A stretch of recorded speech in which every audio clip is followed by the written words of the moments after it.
let's kick off here. We don't have any outstanding minutes that we need to review or accept. And the second item on the budget is expenditures.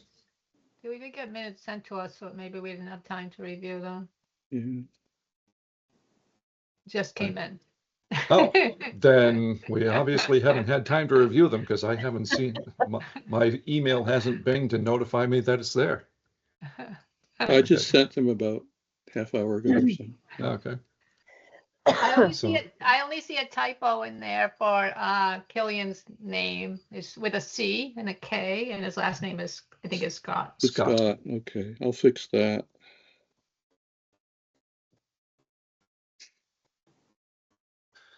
Okay, so I think we should table that till we have a chance to review that.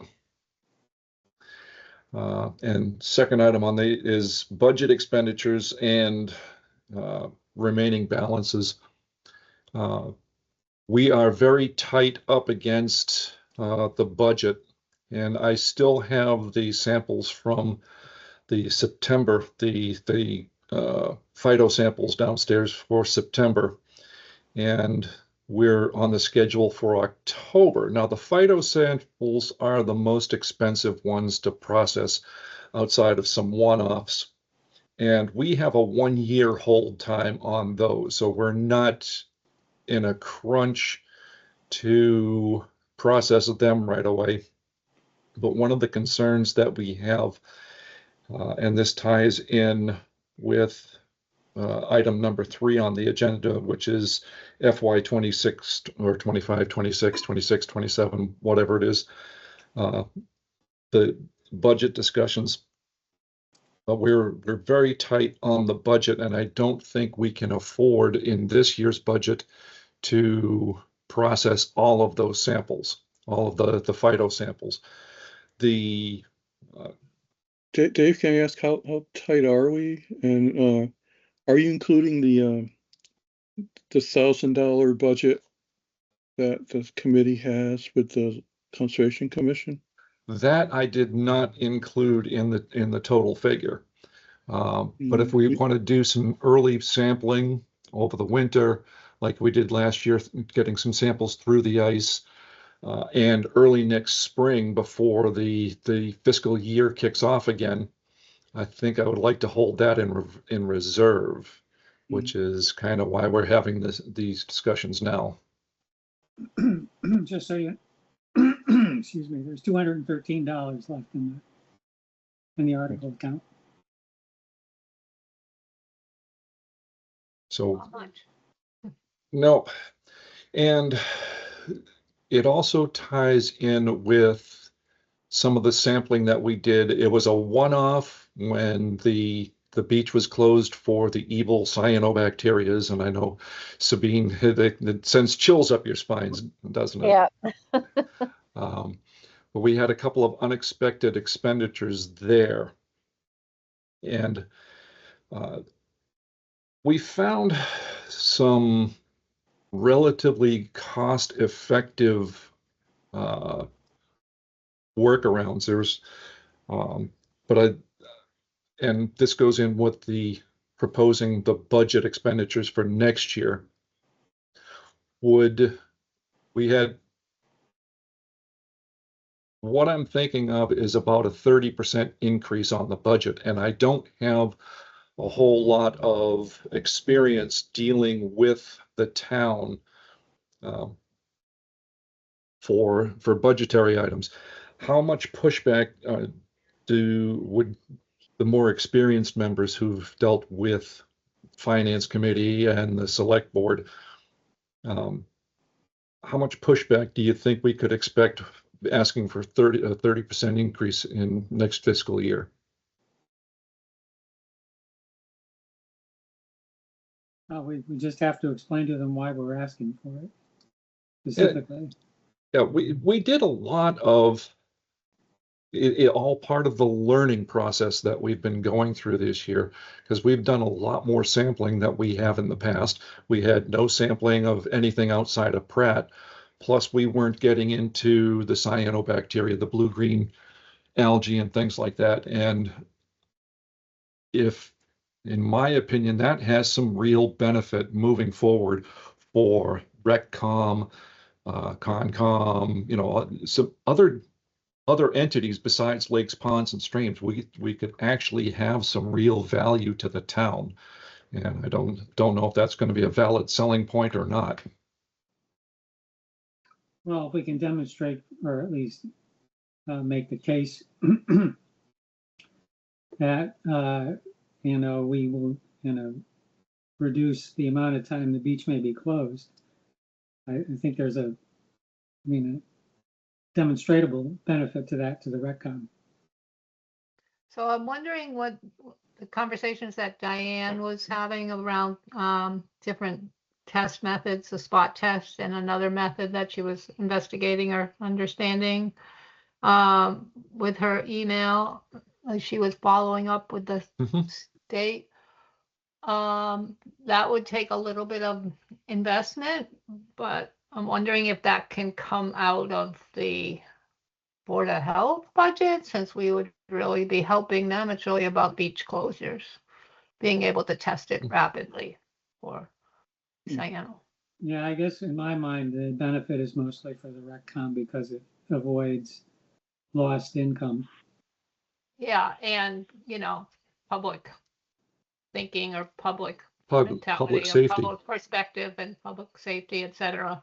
So it's just, if we're willing to help facilitate that process, somebody in the committee, for example, to help support the Upton Recs, can we, as a committee, encourage the equipment to be purchased so that we can work collaboratively with, like, Maria, the Upton Rec director?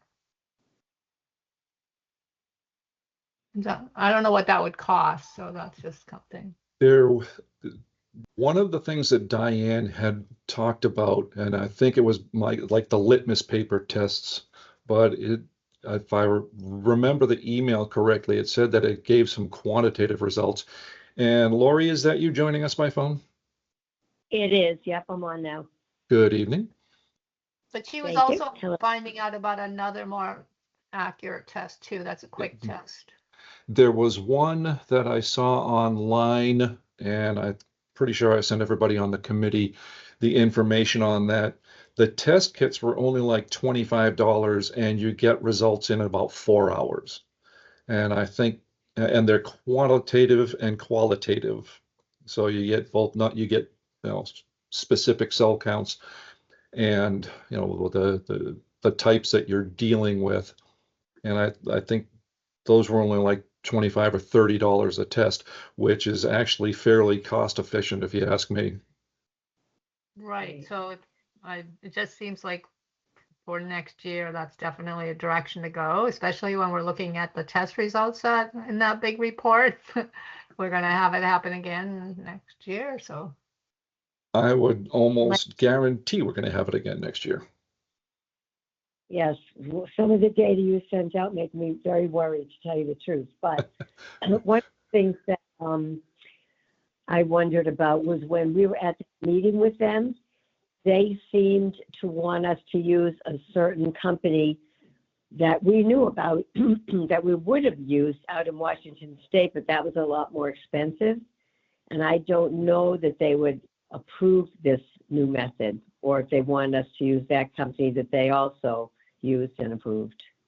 it sounded to me like Diane followed up that they were quite open to using another method, Okay. especially from the feedback that in her conversation, because it was really not up to the Board of Health, as she said. It was up to the Mass Health.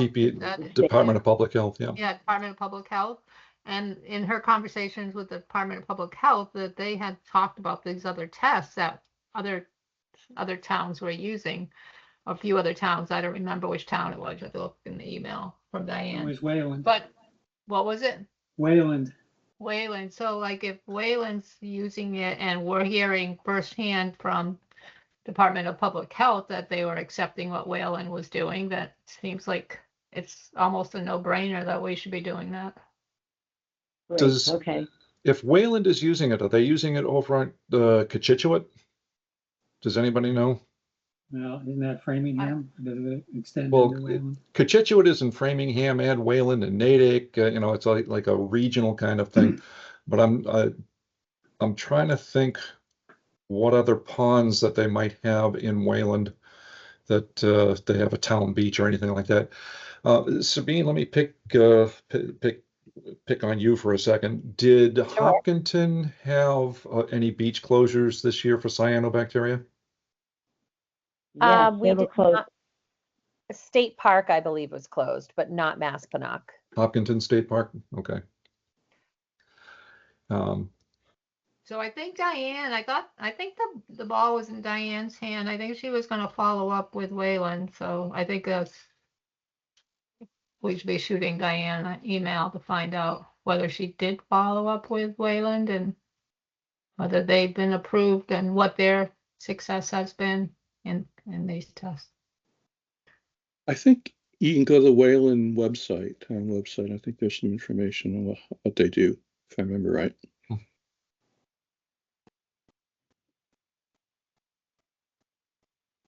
I think I'll take a look at that. Yeah, and if possible, we could talk directly to them, but I just don't want to talk directly to them if Diane was already in conversation or doing that. I don't want.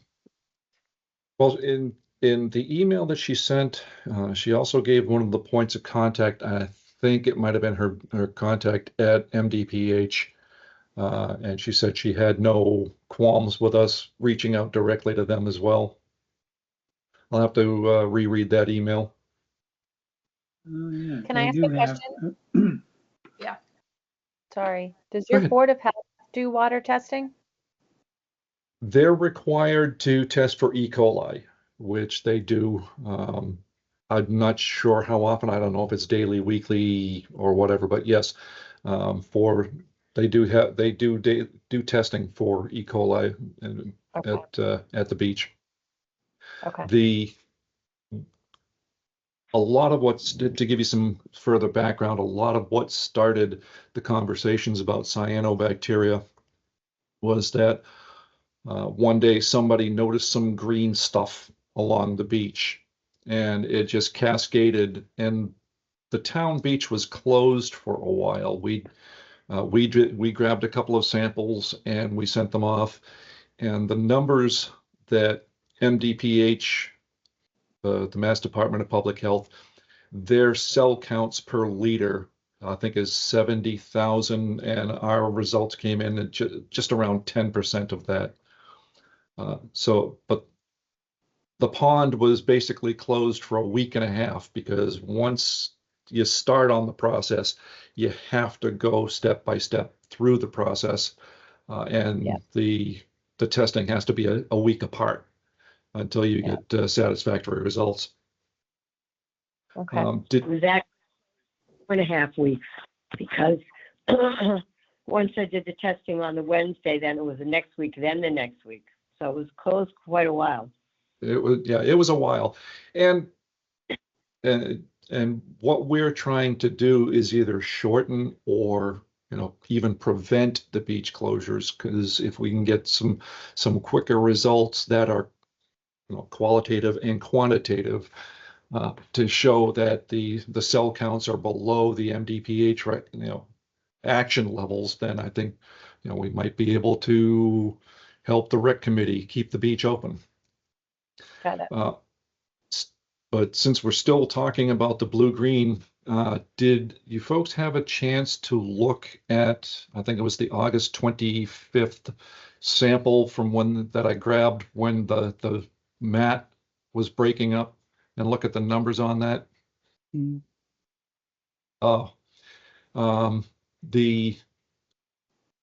There were 2 or 3 different types of blue-greens in there. And one of them, I don't know if it was the oscillatoria, came in at over 600,000 cells per liter or milliliter. I'm not sure exactly what the standard is, but it was almost 10 times the MDPH level. This was while the mat was breaking up and there were visible blotches of blue-green algae floating on the surface. which luckily it happened just before the town beach was closing anyway, but just some absolutely huge numbers. And Mike, you probably have a little more experience in this than I do. How routine is it for an algal mat like that to break apart and surface and then disappear in a very short period of time? I can't really say. Oh, Yeah, I think that's a question for TRC. okay. You know,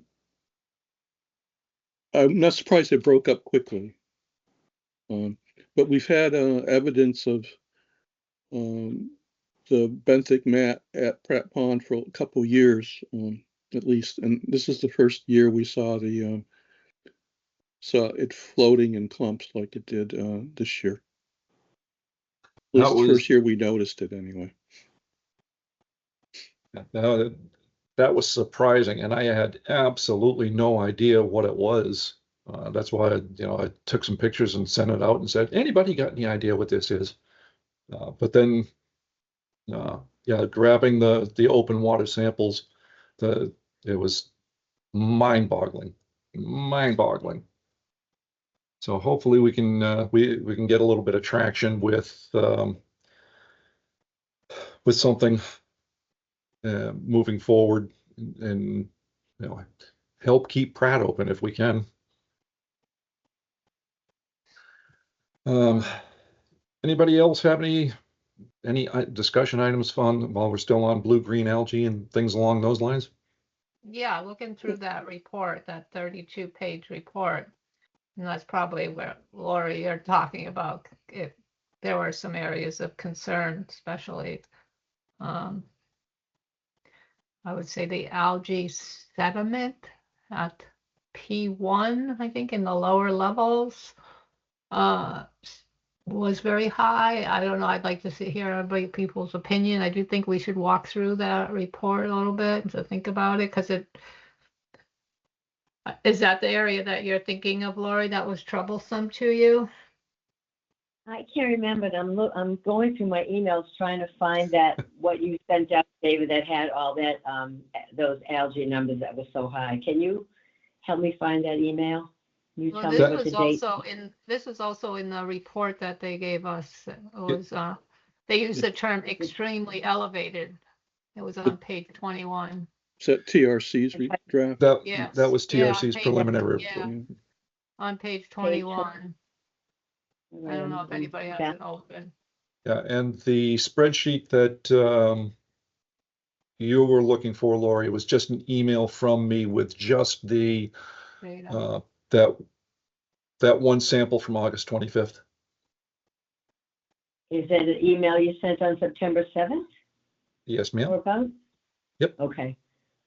So if like the algae's extremely, I'm just using their words, extremely elevated at that sediment, I'm pretty sure that's where it came up in the sediment. What can we do about it? Because it does, as they said in the report, it will get stirred up, and that kind of goes back to the conversations we've had at other meetings, that after a heavy storm, and we are going to continue to get heavy storms and heat, that it gets stirred up and comes to the surface and sort of settles around these areas like the beach, where there's not a lot of moving water, where the water might be a little more still. And that's where we had Well, I think what's happening is the reason we have that benthic mat is the pond stratifies. It goes anoxic for part of the year.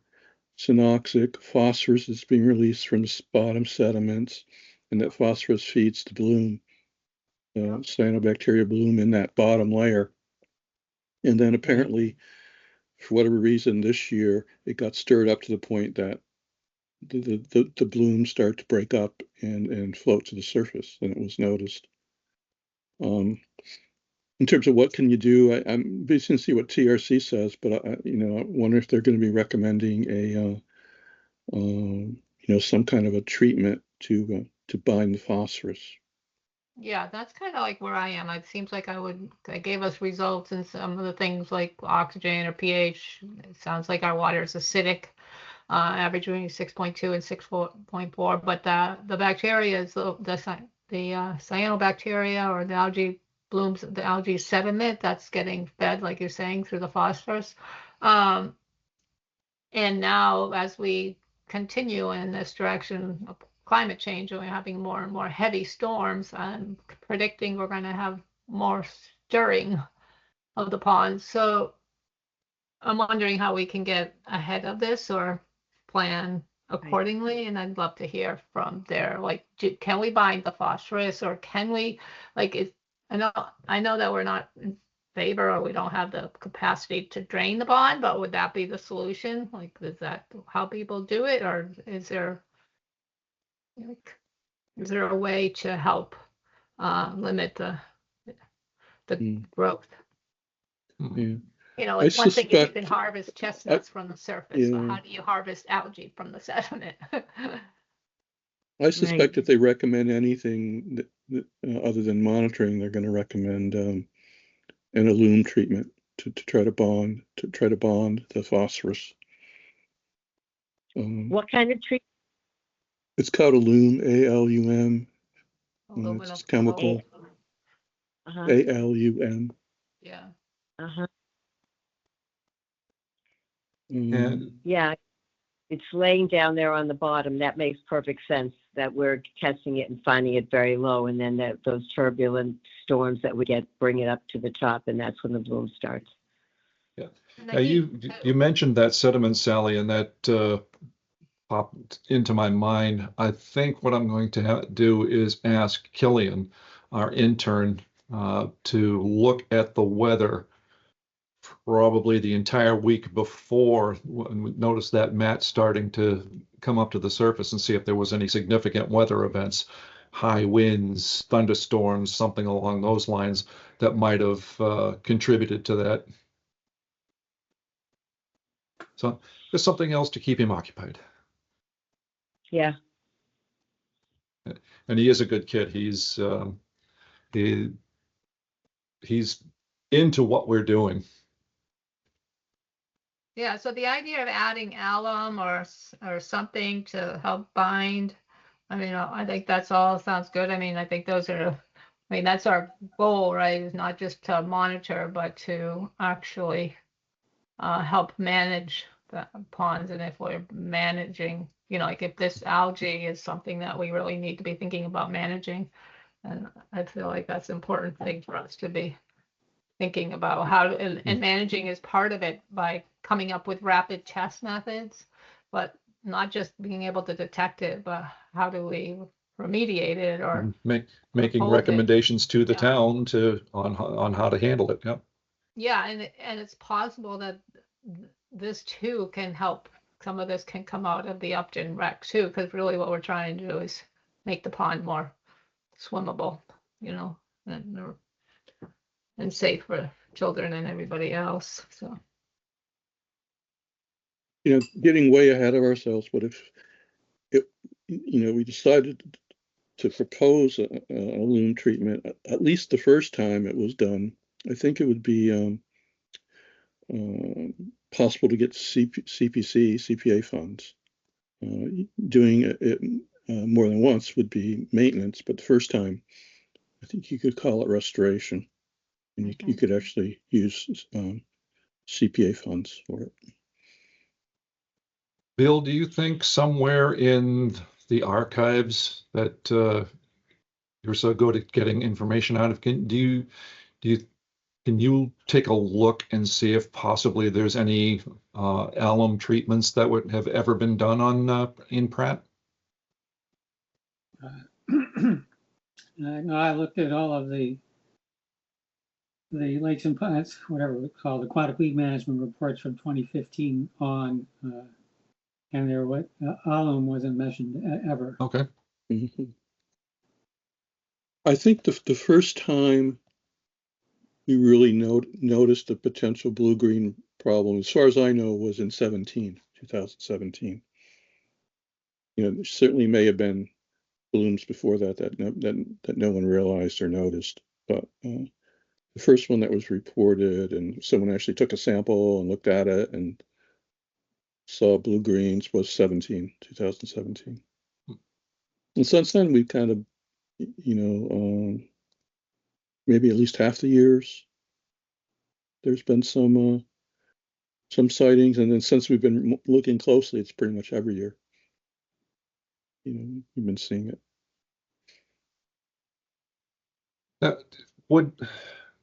Now, I know that the algae, they're not going to be evenly distributed in the water column. And we've only been sampling down to the 15-foot level at P1, which is the deep hole in Pratt Pond. Would it be worth a one-off sample to grab a sample from just above the bottom, like down to the 15-foot level, and see if it, if that benthic mat is just hovering around the 12-foot level or if it extends deeper? Well, you know what? You could try to do that. I mean, you could possibly take some samples and just visually see what it looked like. If it looked like pea soup, you'd have an idea of what's there. But I mean, Sabine mentioned that Maspinock, they're hiring Wendy and her husband, and they have the underwater camera. So if you wanted to really take a good look, maybe next summer, how extensive this mat is, assuming it comes back next year, maybe hire Wendy and her crew for a day to come out with their camera and actually just look at the bottom, take some imagery. She's looking for aquatic weeds at Maspinock, but she'd certainly be able to see the benthic mat. Interesting.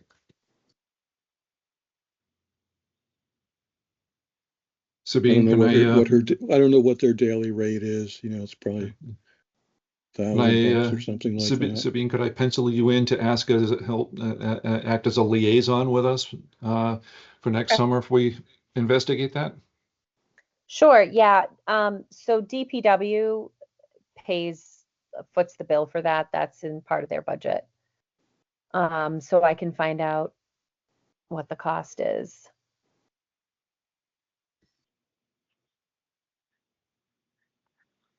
Well, I said that would probably be in the future, I'm guessing, but it's a nice, another potential arrow in the quiver to help investigate this and so give us something to recommend to the town if it's really widespread and it's just going to continue to cause problems down the road. I don't see it as a problem that's going to be just going away by magic. So that's another potential avenue for us to explore.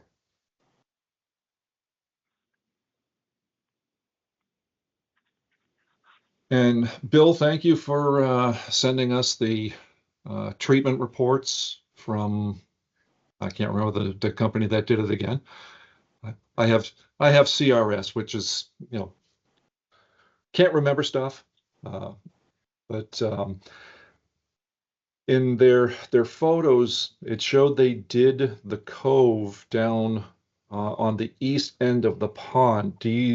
But I didn't see any evidence in there of them actually going deep into the cove up towards what we call P3, I think it is, which is actually deep in the cove in really shallow water. And that's where most of the inflow into the pond comes in. And I didn't see it in the report. Is the water just too shallow for them to operate in there and treat back there?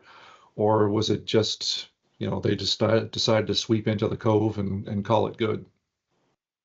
I'd have to follow up with them. Because the intent all along was the spot treatment, so they visited, basically checked out the pond for places to spot treat. Because, and I'm sure Mike can verify, I mean, that cove back there at P3A, it's really, really shallow. It's only probably 2, maybe 3 feet deep, and it was almost completely weeded in. Getting through there, a push pole would have been really helpful, because the motor was just absolutely useless in there. I wound up paddling in there, the same as with Mill Pond. But that's where a lot of the inflow into the pond comes. And having gone through the aquatic weed seminar that we did, a lot of the invasives, they can survive on one tiny little piece. And if it breaks off, one tiny little piece breaks off and it gets into the pond, we're going to wind up treating the pond again and again and again and again and again forever and always. I don't There's know a how lot- we There's break a the lot of cycle. fanwort in that cove. Yep. I haven't paddled super deep into it, but as far as I've gone, there's a mix of fanwort and water lily. And the other interesting thing is I think it's to some extent maybe a source of phosphorus, because the phosphorus levels in that surface water were elevated. We took some samples of that there this year. Is there any way to mitigate the phosphorus levels? Well, the potentially, again, the alum treatment, I don't know if it would work in such a shallow area as the cove, but I have to look. Are But there we- a lot of houses on Pratt? There's not a lot of No. houses. no. Now, I think there's a Mm-mm. grand total of 9 houses on the pond. It's a small pond. It is nowhere near as large as Yeah. Maspinock. Or do you call Yeah, it North Pond, or you call it Maspinock? You call it Maspinock. No, I drive by Pratt Pond all the time. I guess I'm curious where the phosphorus would be coming from. It's Runoff? I think it's mostly internal recycling. Okay. There's certainly some getting in from stormwater and from the watershed every year, but I think a lot of what we're seeing is internal recycling. We did talk about sampling during stormwater and at some of the tributaries. So if it's higher in that cove, there is a tributary that feeds that. So, but if there is like a horse farm right up the stream or some other source of phosphorus coming into there, supplying excess nutrients, it would be good to get that under control. Maybe that means we have to do a little bit more public educating of people that live along that border, any of the tributaries. Even if we don't test it, we might be able to do some education. That stream goes, actually, I don't really know that stream. I think it crosses Hopkinton Street, right? It crosses Hopkinton Road, and it actually feeds up towards the gas pipeline, heading up towards where you are, Sally, Yeah. up on Westboro Road. So it's across the street from me, that stream. And then that goes up to a couple horse farms. So Investigating source point pollution.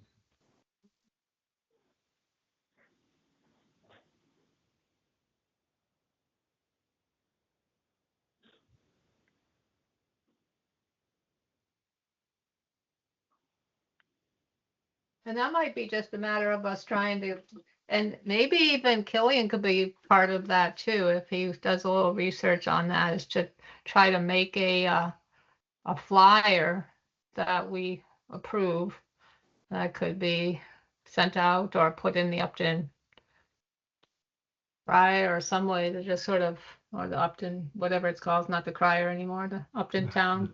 Yeah, the Mendon and just- Upton Free News or Yeah. whatever it is, Free press. So Free Press.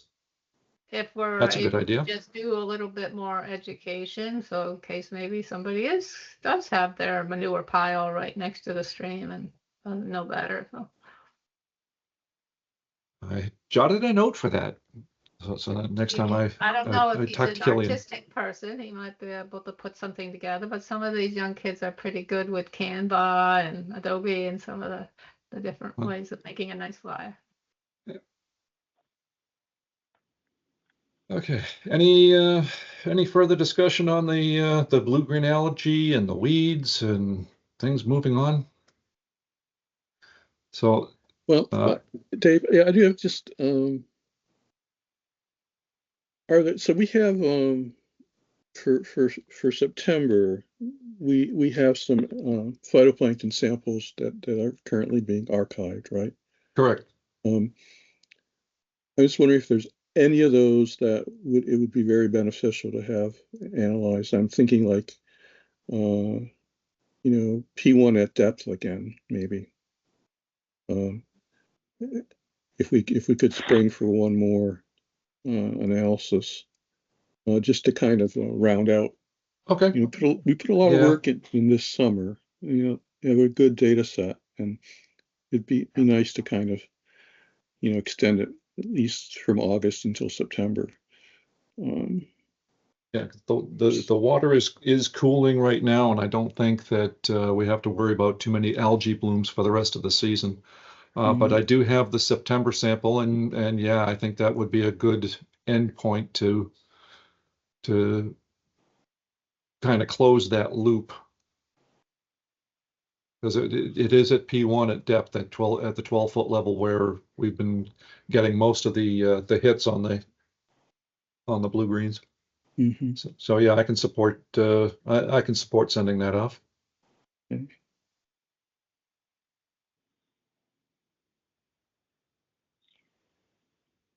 Okay, so moving on to budget item,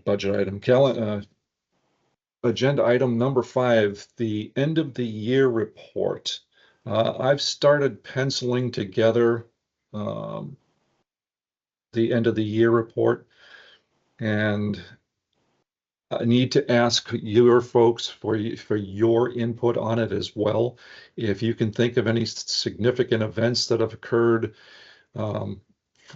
in the committee this year that I may not think of, I'm going to try and have something roughed out by the end of the month, maybe mid-November, before Thanksgiving, and I'll submit it in draft form so it can be, everybody can beat it around and take a look at it. But if you can think of anything significant, shoot me a text, an email, drop me a line, call. I'm readily available. It's one of the bonuses of being retired. I got lots of time. So when is the report due? It's due at the end of the year. I want to say that the town likes it submitted by the end of January. Yeah, the actual date is January 10th. Okay, thank you, Bill. So I want to So start since it working doesn't on get that now. printed until April, typically, they're a little lenient. So I think it would be really great if, for this report, if we do have something that we're planning on doing around testing for cyano for the report, so we can have some positive light on some of the situations that are happening and be able to say, like, this is what we're looking at for next year. And, like, we're looking into consideration for a treatment, but meanwhile, we're trying to find ways to do a rapid test. And just have something already, so if we can continue with that investigation to have that for the report, I think it would be feel good to the town. Well, it also ties in with our charter, our mission statement, making recommendations. So yes, if we have here's what we found and here's what we think, we could do to help make it better. I think that would kill two birds with one stone. But I said, if you have any recommendations for anything that you think should be included in the report, please send it to me. I'm wide open on that. And I would just also say that we have a lot of data now, and we have a lot of data that is a little bit more controversial than we had in the past. And also we're thinking about different treatments for the pond in terms of weed control. I wonder if we're not getting, and then we've got the support to come up with. I'm wondering if it's not a good time to try maybe to have an in-person meeting and talk through some of these things a little bit more. Yeah, I think that's good. Just a thought. We haven't done it for a while. Yeah. So do we want to try and have our November meeting in person? Works for me. Okay. Works for me. Yeah. Before the weather gets bad, might be good. Okay, so right now, on the agenda, I have it penciled in as November 3rd. So we will, I'll try and pull together a meeting place, and we'll schedule it for an in-person. It doesn't have to be on a Monday night. If a different night would work for everybody, on a weekend night or something along those lines, I'm open for that as well. The library's not open on Monday night. They're open Tuesday, Wednesday, Thursday nights. What day did we do it before? Right. I want to say it was the last time we did an in-person was on a Thursday. It was kind of a one-off kind of thing. Oh, yeah, that's right. But the Yeah, I last, think we could probably hold it in the ground floor conference room at Town Hall. There's not a lot of Oh, other right. committees that meet on Monday nights, and or the first Monday night. and my pen just died. Yay. Do you think we can get in there? That we would be able to get in there on a Monday night? I think on the first Monday of the month, yes. We're essentially the only meeting scheduled for this evening, so. We'd be the only one, but will they let us have a key to get in? Because the town hall people Oh, aren't working absolutely. Monday. Oh, yeah, absolutely. Okay. Great. No. Yeah, because we want a big monitor to look at data and stuff. Do they have any installed AV in that ground floor conference room? Okay, We all sure right. do. Yes, yeah. Okay, good. It's actually a pretty nice side screen to present data. Okay. All right. Perfect for our Then site committee too. I will start setting that up. And the last item on the agenda is our intern. Killian obviously was not able to get in tonight. I kind of wanted to introduce him to the group. But I did get a very late email from Susan Brower this afternoon, and I did not get a whole lot of warm and fuzzies from reading that email. And I think I forwarded it to everybody on the committee. This is a follow-up. There's something else happened with a different committee that wanted to appoint somebody. And she did live in town, but she wasn't a citizen. And I don't know if Susan's getting that confused. Is he from Mendon? Is that why he goes to Nipmuc, but he's not an Upton resident? Correct. So the charter says it has to be an Upton resident, which is weird because we're not even an actual board. That surprises me greatly.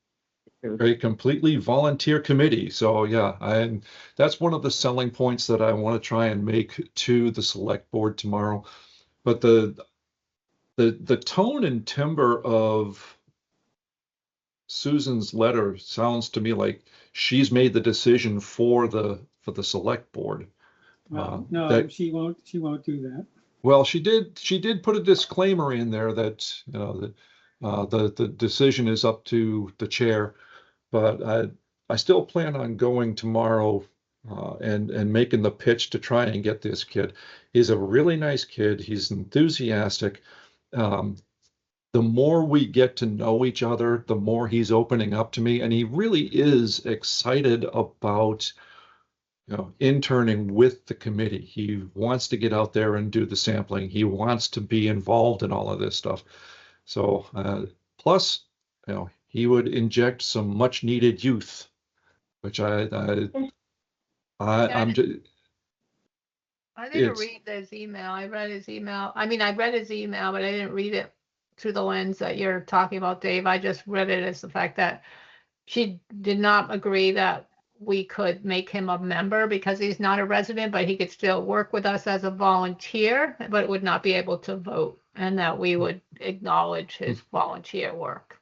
So I think, I, it, I got that also, but I'm thinking that, this is a really good education opportunity for him because it would involve him in a very low-level board committee and give him some exposure to how boards and committees work, and maybe a peripheral view of town politics, which I'm still learning myself. This is the first time I've ever done anything like this beyond the PTA. So but I think it's a great learning opportunity. Yeah, he could get the same education by sitting in on the meetings as well. But I just think it would be beneficial to have him on the committee as an actual member. Yeah, I think as a learning experience, it would be more powerful. good if he can't, I mean, to me, if he can't be a voting member because he's not a resident of Upton, to me, he can do just as much as he's already doing and attend all the meetings and have a voice, but he just can't vote. Yeah, he wouldn't be able to vote. Yep. Which to me, I think that would be a little disappointing, but there's only so much horsepower that we've got available to us. And I'll just hope my my sales persuasion works. Okay. Yeah, Anything else I- anybody would like to discuss? I was going to actually Yes. just say that we did have a high school student on the Green Communities Committee. Now, admittedly, she was an Upton resident, but Yeah, that's the difference, I think. I think it was a win-win for the committee and for her. So where there's precedence. Thanks That's for that, helpful. Bill. Yeah. Have And we there is done any- nothing that by law that prohibits us from having non-residents on committees. Okay, that's important then. We should push back on that then, because I think she do not go away with that communicate that same belief.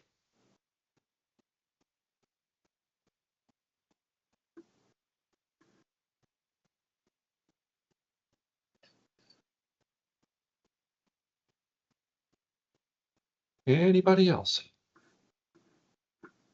I Okay. was just wondering, if we've done anything with the environmental science class yet? What's happening with that? I have not heard from Lisa. I've CC'd her on every email I've sent about Killian. I've sent her the pretty much the same data sets, but I have not heard a single word from Lisa Michael in 2 months. So I don't know where that sits. It probably is something she does in the spring then. You know what I mean? The beginning of the year, she may not have gotten to water quality, and that may be something later in the curriculum. Because she True. worked with you at the end last year, right? Correct. Yeah, Yep. that's probably the.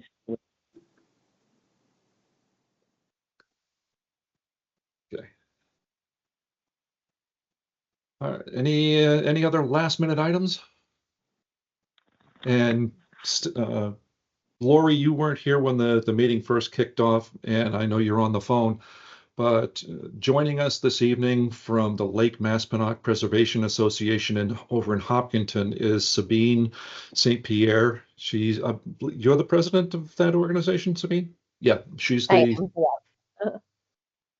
so she's filling the same position over there that I am here. And so we're not trying to expand too far too fast, get our fingers into too many pies, but it's just kind of an introductory thing to meet some other people who are trying to do the same thing that we're trying to do on this committee. And Sabine, I want to thank you for joining us this evening. Well, thank you for having me.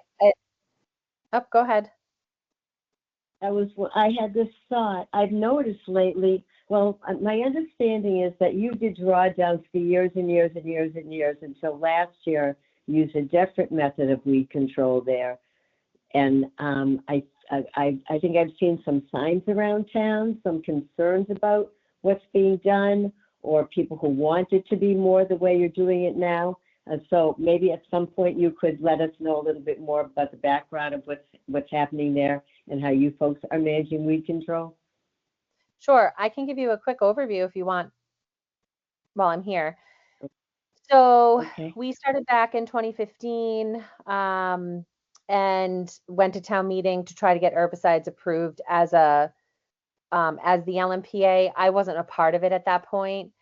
It got turned down, but out of that town meeting, they created a committee called the Citizen Input Group, which is what you were on the other night, Dave, that wonderful meeting. It's a group that basically has been studying, doing 2 weed surveys a year, one in the spring, one in the fall, and they've just been tracking it since 2015.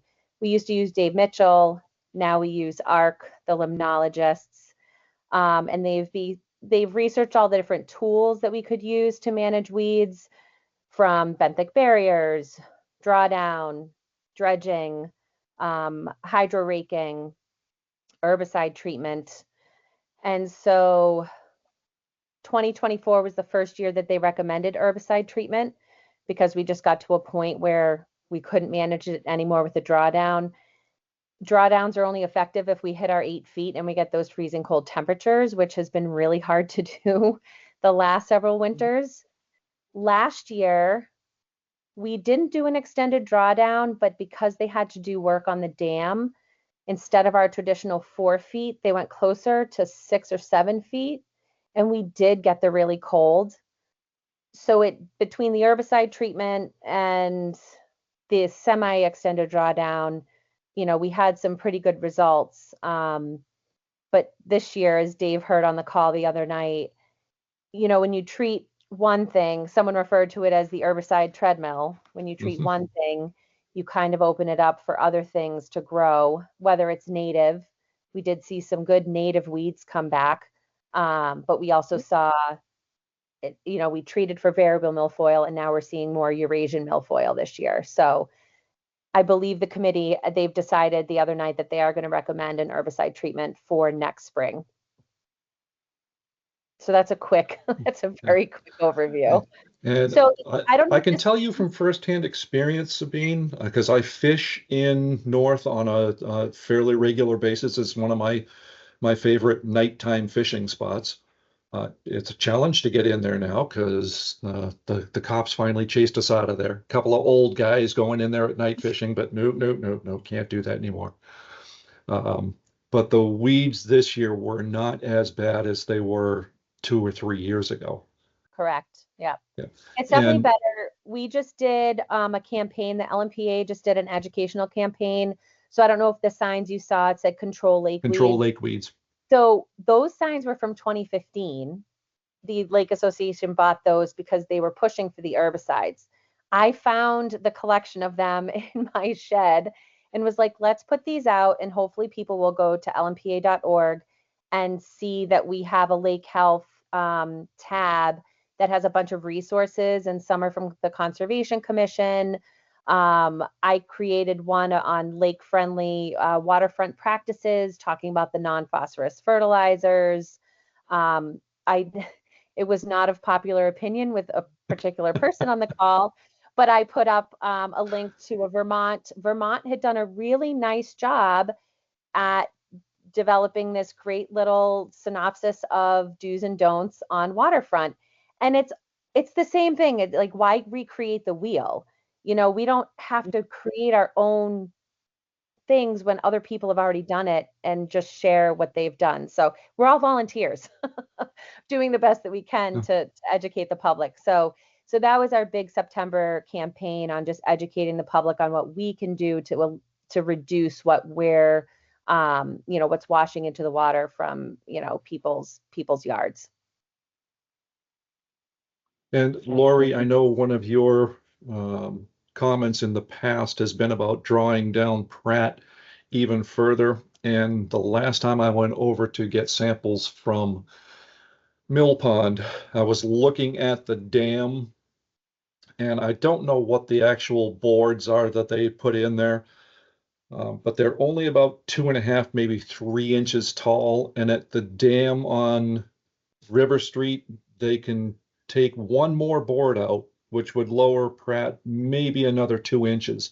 But you're not going to get the same type of drawdown in Pratt that they get over in Maspinock.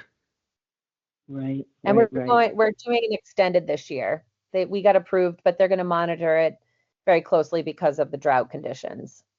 I know it looked to me like they were already starting to draw down the pond because Pelt Rock seems to be higher out of the water than at normal full pool.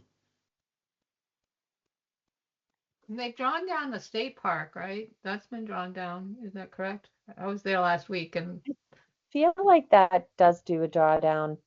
that was all drawn down on the beach side. Yeah, the dam. Drawdowns actually bother me because, they have a lot of impact on the Benthic community. I know, that's why I was wondering, well, what happens to the fish? Do they come back? Well, the fish may move, if they don't get stranded, and The mussels and clams have nowhere to go, they're not moving and too much. Yeah. the kill Yeah. of the bivalves over there was horrendous. Yeah.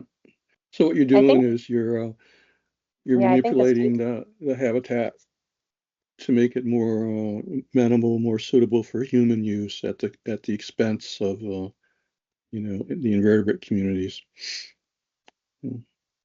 Definitely a concern. Always trade-offs. Hey, so we're up against our time. Any last items? Can I get a motion to adjourn? So moved. Second? Second. And all in favor? Aye. Aye. Right. All right. Sabine, again, thank you so much for joining us, and good night, everyone.